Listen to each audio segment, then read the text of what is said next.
I was embedded with the NYPD radiological unit. That was fun. For example, the Times Square, you know, and so on. I mean, they're just getting to grips with this idea that, unfortunately, highly enriched uranium and plutonium, these two substances with this very special property of sustaining a chain reaction, the stuff that makes nuclear weapons nuclear, these fissile materials, they're not very radioactive in the same way that, say, cesium or some of these stuff that you'd use in a dirty bomb that would contaminate a city block is actually much easier to spot with radiation detectors. They have much more distinctive signatures. Highly enriched uranium and plutonium are pretty dull in their signature. There's nothing you can sort of pick out easily to start with, and they're also terribly easily shielded. It's very surprising. You can handle it with your bare hands and still walk around. You're not going to drop dead of radiation. There's a famous picture of a guy at Los Alamos with the stuff,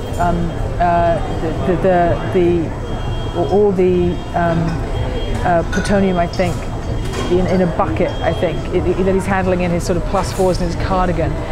And this is very surprising.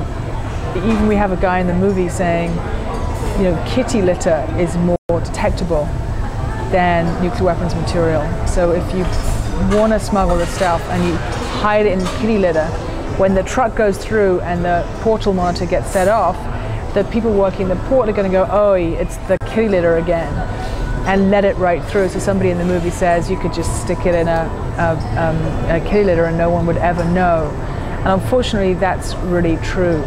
And even, as somebody else points out, it doesn't even matter if it got detected in the port, because nuclear weapons are so gigantic in their impact that the port here, we're in Los Angeles today, Long Beach Port, or in New York, the ports are close enough to the city to destroy the city potentially.